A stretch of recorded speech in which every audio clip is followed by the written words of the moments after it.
स्वागत है भाई आप सभी का आपके अपने YouTube चैनल प्रूव कर पर एक बार फिर से सभी को राधे राधे, जय श्री कृष्णा, जय माता दी।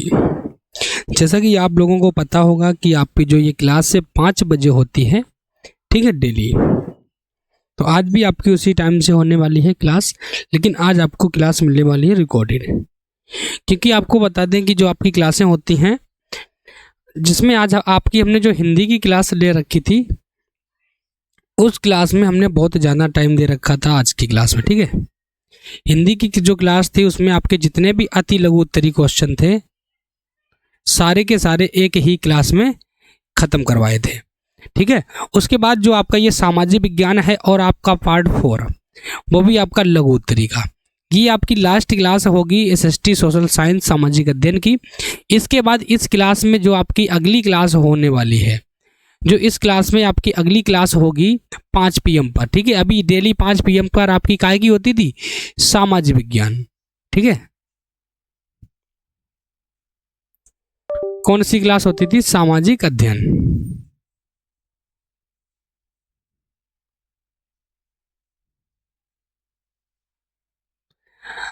ठीक है। ये तो आपकी कंप्लीट हो गई है पूरी की पूरी। इसके बाद जो आपकी एक क्लास होती थी 12 PM पर, इस क्लास की अगर हम बात करें तो 12 PM पर आपकी होती थी कंप्यूटर की क्लास। ये क्लास भी आपकी सारी की सारी क्लासें कंप्यूटर से रिलेटेड जितनी भी थी, सारी की सारी पूरी हो चुकी है। अब जो आपका सामाजिक अध्ययन था 5 बजे, इस टाइम पर आपका विज्ञान का क्लास, ठीक है, कल से विज्ञान का क्लास चला करेगा 5 बजे से। और जो आपकी 12 बजे कंप्यूटर की क्लास होती थी, इस क्लास की जगह आपकी चला करेगी हिंदी की क्लास। तो यानी कि जो आपका सामाजिक अध्ययन और कंप्यूटर पूरा का पूरा खत्म हो चुका है। इसका जो टेस्ट सीरीज अब हुआ करेगा वो आपका सिर्फ और सिर्फ संडे को, ठीक है। इन दोनों की क्लासें 1-1 घंटे की आपको संडे को ही मिला करेंगे, इस चीज को भी याद रखना है। तो चलते हैं, क्लास को करेंगे स्टार्ट। सभी लोग आ जाएं क्लास में। क्वेश्चन आपका क्या दिया गया था? क्वेश्चन नंबर फर्स्ट आपसे कहा गया है मिस्र सभ्यता में मिले पिरामिडों का वर्णन कीजिए। सेकंड क्वेश्चन इसी में है, गीजा का पिरामिड संसार के आश्चर्यजनक स्मारकों में से क्यों गिना जाता है? 2019 में आपका पूछा गया क्वेश्चन है। इसके बाद आपका जो अगला प्रश्न यहीं पर है, गीजा का पिरामिड किसने और कब बनवाया? अब आपको बताना है इसका राइट आंसर। देखो, पूछा गया क्वेश्चन है बहुत ही इंपॉर्टेंट, ठीक है। दिया गया है महान शासक खुफू के चौथे वंश के द्वारा बनवाया गया था। इसका निर्माण 2560 ईसा पूर्व से माना जाता है। एक महान शासक थे खुफू, और इनके जो चौथे वंशज थे उनके द्वारा ये बनवाया गया था। इसका निर्माण पूछा जाए, गीजा का निर्माण कब हुआ था, तो याद रखना 2560 ईसा पूर्व। और ये जो गीजा की पिरामिड है ये कहाँ पर है? मिस्र में, ठीक है, मिस्र में। इस चीज को सभी लोग याद रखेंगे। चलो भाई आगे चलते हैं। आगे देखिए, इसी में आगे दिया गया मिस्र का सबसे प्रसिद्ध पिरामिड गीजे का पिरामिड है। गीजे का पिरामिड 23 लाख ठोस पत्थरों के टुकड़ों से बनाया गया है। पूछा जाए जो आपका गीजा का पिरामिड है ये कितने लाख पत्थरों से बना हुआ है, तो 23 लाख ठोस पत्थरों से बना हुआ है। दिया गया है प्रत्येक पत्थर का वजन लगभग 2.5 टन। पिरामिड की ऊंचाई 146.61 मीटर और धरातल पर हर भुजा की लंबाई 230.12 मीटर है। इस पिरामिड को बनाने में 1,20,000 आदमियों के 20 वर्ष तक कार्य किया गया था। यानी कि जो ये आपका गीजा का पिरामिड है, इसे बनाने में कितने साल लग गए, कितने वर्ष लग गए, तो याद रखना 20 वर्ष। ठीक है, कितने वर्ष लग गए थे? 20 वर्ष लग गए थे, और जिसमें 1,20,000 आदमियों ने अपना योगदान दिया था, यानी कि शारीरिक योगदान, ठीक है। आगे दिया गया पिरामिड के नीचे पृथ्वी के बड़े बड़े कमरे बने हुए हैं। इसमें से एक कमरे में सम्राट पेर ओख्राफ का शव रखा गया है। वास्तुकला की दृष्टि से इसे अजूबा स्मारकों में गिना जाता है। इसमें शवों के साथ साथ प्रयोग में आने वाली इनकी बहुमूल्य वस्तुओं को भी रखा जाता है। आपने देखा होगा एक होती है मिमी। मिमी क्या होती है? मिमी होती है वो, यानी कि कोई आपका एक सब है, ठीक है, क्या है, कोई एक सब होता है, इसके ऊपर क्या होता है, पट्टी टाइप में लपेट दी जाती है, यानी कपड़े की पट्टियां इतनी सारी लपेटी जाती हैं दवाई लगा करके, औषधियां लगा करके, कि जो ये मम्मी पूरी तरीके से आपकी क्या होती है, बंद हो जाती है, ढक जाती है, ठीक है। तो इसमें क्या होता है कि कोई प्रकार की वायु अंदर प्रवेश नहीं कर पाती है, कीटाणु प्रवेश नहीं कर पाते हैं, और इस मिट्टी को, इस बॉडी को लाखों हजारों वर्षों तक ऐसा ही रखती है, ठीक है। वो आपकी क्या कहलाती है? मिमी कहलाती है, ठीक है। वो कहाँ पर आपको देखने को मिलेगी? गीजा के पिरामिड में। इस चीज को भी याद रखना है। आगे दिया गया है, इन पिरामिडों की दीवारों पर कई प्रकार के सुंदर चित्र हैं, जिनसे मिस्र की सभ्यता से संबंधित अनेक जानकारी प्राप्त होती है। यह है कहाँ पर? अगर आपसे पूछा जाए तो मिस्र में, ठीक है। दिया गया है, दुनिया के 7 प्राचीन आश्चर्यों में से एक स्मारक है जिसे काल प्रवाह भी खत्म नहीं कर सका। दिया गया 4300 वर्षों तक यह दुनिया की सबसे ऊंची संरचना रहा है। यह 13 एकड़ में फैला हुआ है। ये कितने एकड़ में फैला हुआ है? 13 एकड़ में फैला हुआ है। 4300 वर्ष तक दुनिया में ऐसी कोई इमारत नहीं थी जो गीजा के पिरामिड से ऊंची हो। इस चीज को भी याद रखना है। अगला पॉइंट आपका, अगला क्वेश्चन है, विश्व को सिंधु सभ्यता की देन क्या देन है? यानी कि विश्व को सिंधु सभ्यता की क्या देन है? दिया गया, इस सभ्यता के अनेक पक्ष हम वर्तमान में भी देख सकते हैं। जैसे हम आज पक्की ईंटों से विशाल इमारतें बना रहे हैं, जो कि पक्की ईंटों का प्रयोग हमें सर्वप्रथम हड़प्पा सभ्यता में देखने को मिलता है। इस प्रकार यह भी सभ्यता हड़प्पा सभ्यता की ही देन या विरासत है। देखो, जो आपकी जो आपका ये सिंधु घाटी सभ्यता है और हड़प्पा सभ्यता है, इसमें आपसे क्या मिलते हैं? पक्के ईंटों के साक्ष्य भी मिले हैं, ठीक है। कहीं आपको अन्नागार मिले हैं, कहीं आपको स्नानागार मिले हैं, ठीक है, कहीं मिट्टी के बर्तन मिले थे, कहीं किसी चीज की आकृतियां मिली हैं, ठीक है। तो ये सारी चीजें थी। आगे आपका दिया गया, मेसोपोटामिया की सभ्यता को समझाएं। दिया गया, यह विश्व की प्राचीनतम सभ्यताओं में से एक है। यूनानी भाषा में मेसोपोटामिया शब्द का अर्थ होता है जल का मध्य क्षेत्र में, ठीक है। मेसोपोटामिया का अर्थ क्या होता है? यानी कि एक जल का मध्य क्षेत्र जो होता है मेसोपोटामिया होता है। दिया गया है, यह सभ्यता इराक की दजला और फरात नाम के 2 नदियों के मध्य के क्षेत्र में विकसित हुई है। इसी कारण इसे मेसोपोटामिया की सभ्यता कहा जाता है। इस सभ्यता में 3 सभ्यताओं का विकास हुआ, सुमेरियन, बेबीलोनिया तथा असीरिया। यानी कि जो ये आपकी सभ्यता है मेसोपोटामिया की सभ्यता, इससे 3 सभ्यता विकसित हैं। एक तो आपका सुमेरिया सभ्यता, दूसरी आपका बेबीलोनिया सभ्यता, और तीसरी जो आपकी दी गई है आसीरिया सभ्यता। तो ये जो आपकी 3 सभ्यताएं हैं ये मेसोपोटामिया से ही संबंधित हैं। इस चीज को भी याद रखना है। और जो मेसोपोटामिया है इसमें 2 नदियां, कौन कौन सी? इसमें आपकी 2 नदियां। पूछा जाए भाई कौन कौन सी 2 नदियां, तो एक नदी है आपकी कौन सी? बताओ, अभी आपको बताया था। एक नदी है जो आपकी विकसित क्षेत्र की दजला, और दूसरी है फरात। एक तरफ आपकी जो ये नदी है, एक तरफ दजला नदी है और दूसरी तरफ आपकी फरात। और जो इस जो नदियों की ये जो मध्य का क्षेत्र था, ठीक है, जो ये नदियों के मध्य का क्षेत्र था, इसी को मेसोपोटामिया कहते थे। इस चीज को भी याद रखना है। अगला पॉइंट आपका दिया गया क्वेश्चन, बौद्ध धर्म के संस्थापक कौन थे? 2023 में पूछा गया क्वेश्चन है। सभी लोग क्लास को शेयर करते रहें अच्छी तरीके से, ठीक है, क्योंकि जो आपकी क्लासें होती हैं बहुत ही इंपॉर्टेंट तरीके से। चलो भाई आगे। दिया गया 6वीं शताब्दी ईसा पूर्व में प्राचीन भारत के शक गणराज्य कपिलवस्तु के राजा शुद्धोधन के पुत्र गौतम जिन्हें हम सिद्धार्थ के नाम से जानते थे। ठीक है, गौतम बुद्ध ने बौद्ध धर्म का प्रतिपादन किया था। पूछा जाए आपसे बौद्ध धर्म का प्रतिपादन किसने किया, तो गौतम बुद्ध ने किया था। ठीक है, गौतम बुद्ध किसके पुत्र थे, तो सिद्धोधन के पुत्र थे। गौतम बुद्ध को सिद्धार्थ के नाम से भी जाना जाता था। ठीक है, जिन्होंने बौद्ध धर्म का प्रतिपादन किया। इस तरीके से आप लोग याद रख सकते हैं। आगे चलो, अगला दिया गया, ज्ञान की प्राप्ति के बाद गौतम बुद्ध ने लगभग 44 वर्ष तक अपने धर्म का प्रचार किया। सम्राट अशोक और सम्राट कनिष्क ने बौद्ध धर्म को संरक्षण प्रदान किया और इसके विचार के लिए विदेशों में भी अपने धर्म प्रचारक भेजे। गौतम बुद्ध की मृत्यु के बाद यह धर्म भी संप्रदायों हीनयान और महायान में बढ़ गया। बौद्ध धर्म का पवित्र ग्रंथ त्रिपिटक है, जिसमें गौतम बुद्ध के धार्मिक उपदेश संग्रहित हैं। पूछा है त्रिपिटक, पिटक आपके कितने हैं, आपसे पूछा जाए तो 3 है। पिटक पूछा जाए कितने हैं, तो 3 है।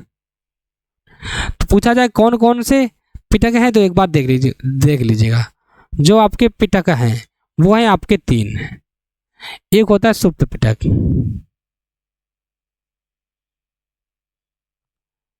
एक आपका है धम्म पिटक। कौन सा है, धम्म पिटक। और एक आपका है विनय पिटक।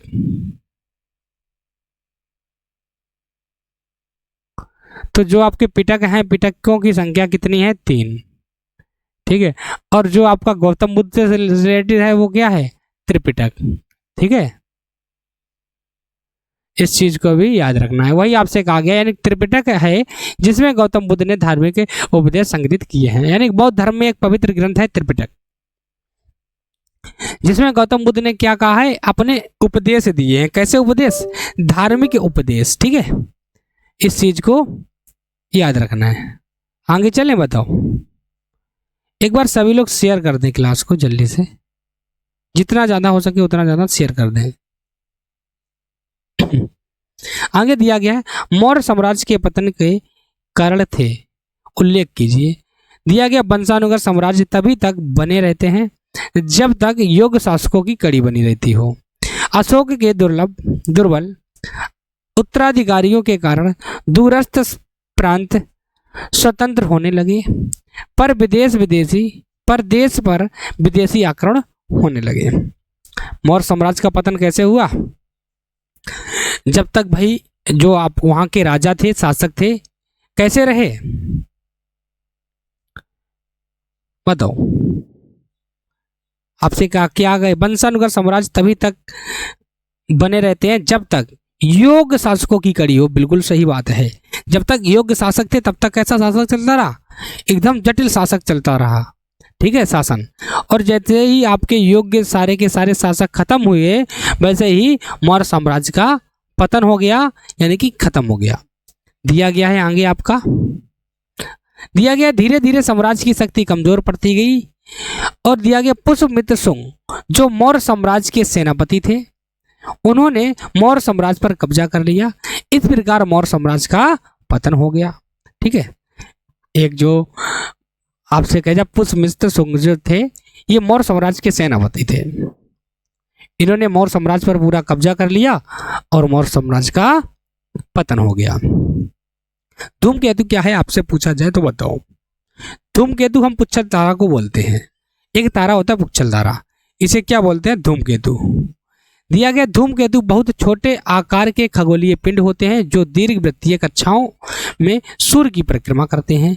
ये पृथ्वी से केवल तभी दृष्टिगोचर होते हैं, कब, जब वे सूर्य के बहुत निकट आ जाते हैं। पुच्छल तारे की विशेषता है ये छोटी चमकदार शीश और उसके पीछे एक लंबी पूंछ। धूमकेतु की पूंछ सदैव सूर्य के विपरीत दिशा में रहती है। हैली ऐसा ही एक धूमकेतु है जो लगभग 76 वर्ष के बाद प्रकट होता है। एक दूसरा धूमकेतु है हैली, वो आपका 76 वर्ष में एक बार प्रकट होता है। कितनी वर्ष में, 76 वर्ष में एक बार। उल्का पिंड क्या है, आपसे पूछे। दिया गया, सूर्य के चारों तरफ चक्कर लगाने वाले पत्थर को पत्थर के छोटे छोटे टुकड़ों को उल्का पिंड कहते हैं।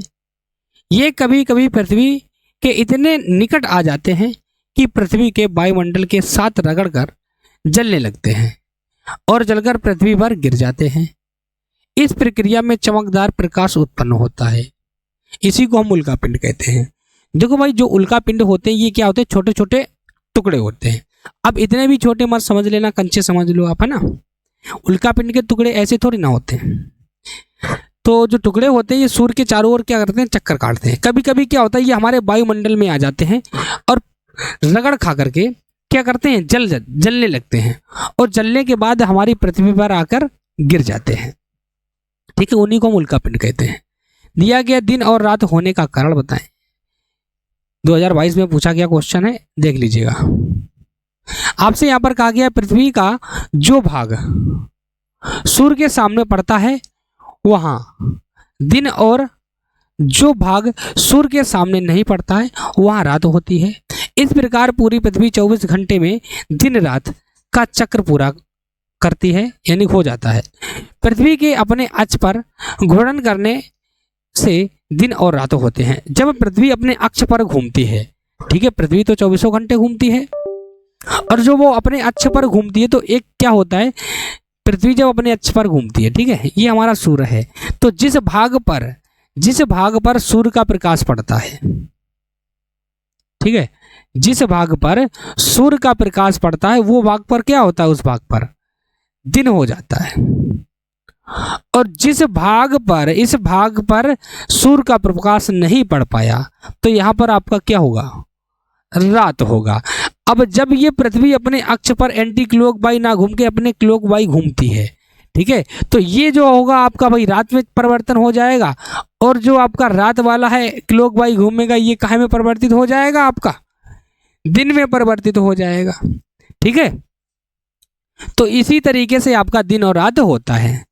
अगला जो पॉइंट आपका दिया गया है, कहा गया है सौर मंडल में सूर्य की स्थिति क्या है, बताओ। सौर मंडल में सूर्य की स्थिति दिया गया, हमारे सौर मंडल का सूर्य हमारे सौर मंडल का तारा होता है, आपको सभी को पता होगा। आपसे कहें सूर्य क्या होता है, तो हमारे एक सौर मंडल का तारा है। जो सूर्य होता है यह सौर मंडल के केंद्र में स्थित होता है। सूर्य कहाँ पर स्थित होता है अगर आपसे पूछा जाए तो याद रखना सौर मंडल के केंद्र में। दिया गया और सभी ग्रह, उपग्रह व क्षुद्र ग्रह निरंतर इसके क्या लगाते हैं, चक्कर लगाते रहते हैं। सूर्य हाइड्रोजन, हीलियम जैसी बहुत गर्म गैसों से बना होता है जो लगातार जलती रहती हैं। सूर्य में कौन कौन सी गैसें पाई जाती हैं, हाइड्रोजन और हीलियम गैसें पाई जाती हैं। ठीक है, आगे चलो। दिया गया सौर मंडल में सूर्य ही प्रकाश व ऊर्जा का एकमात्र ऐसा स्रोत है। ठीक है, दिया गया सूर्य हमारी पृथ्वी से लगभग 15 करोड़ किलोमीटर दूर है।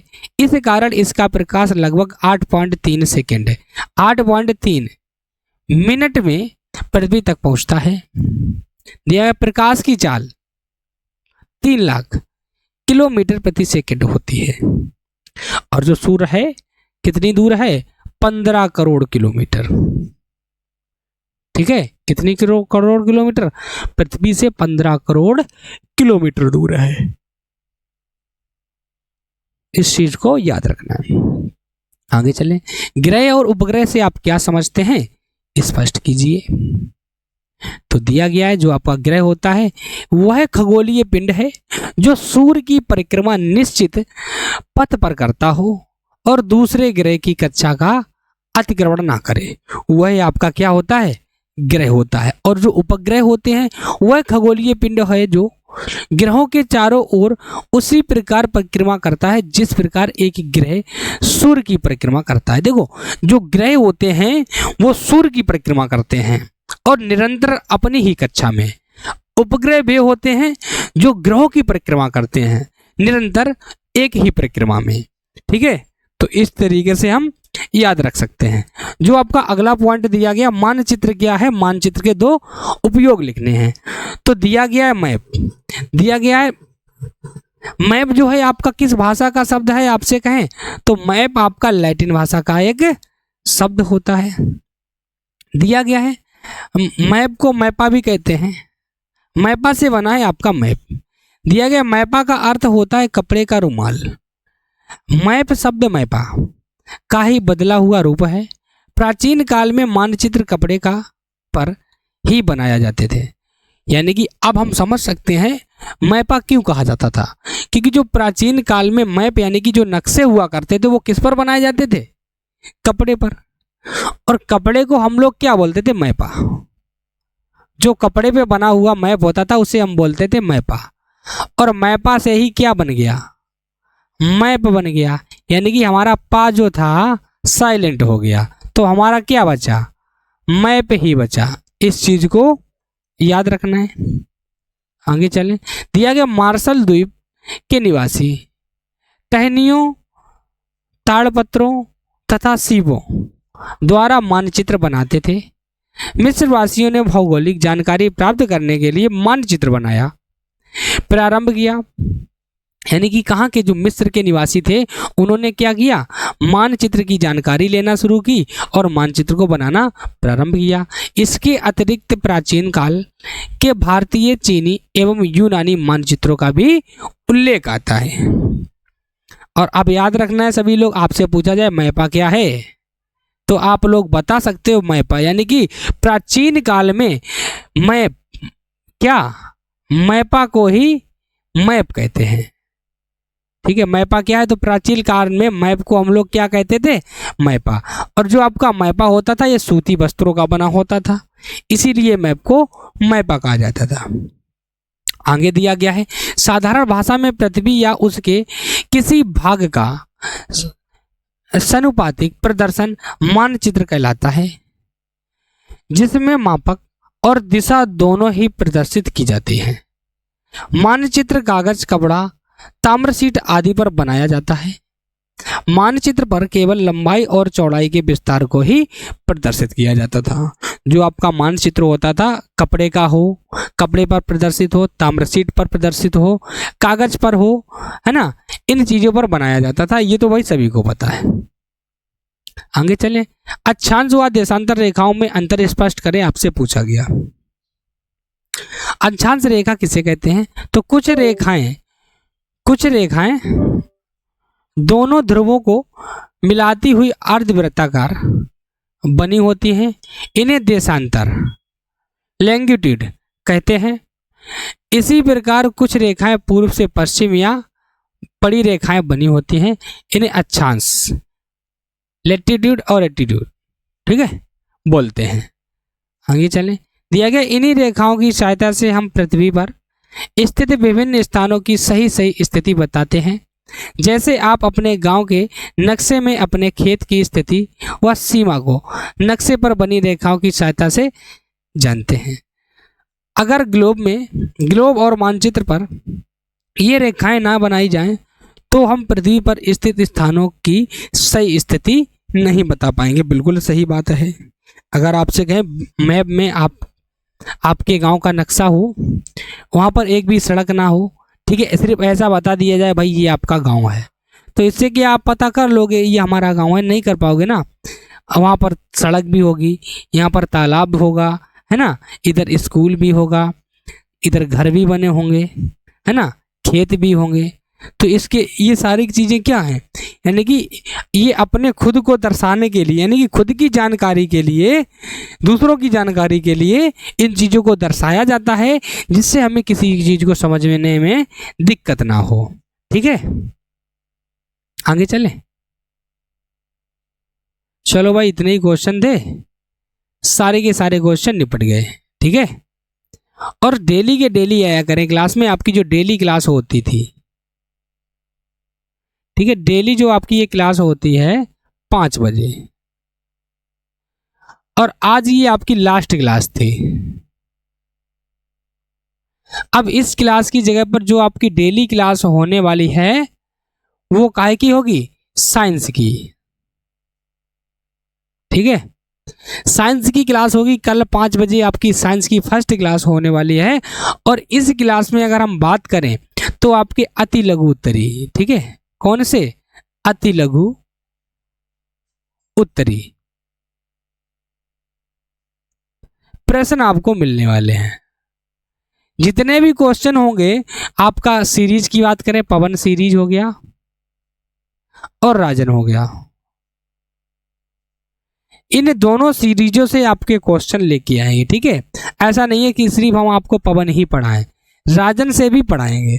सीरीज आपका एक भी नहीं छूटेगा। क्यों परेशान होते हो, पेपर तक आपको बिल्कुल हर चीज क्लियर करा देंगे, ठीक है।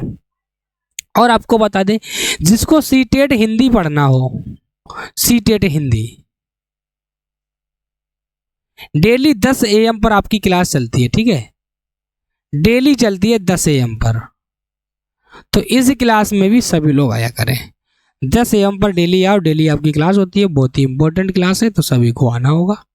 इसके बाद अगर हम बात करें, एक ही क्लास अभी हमने आपको बताया था हिंदी का, हिंदी वो भी आपका फर्स्ट सेम, ठीक है। टाइमिंग की अगर हम बात करें तो 12 PM डेली क्लास होती है। इस क्लास में भी सभी को आना है।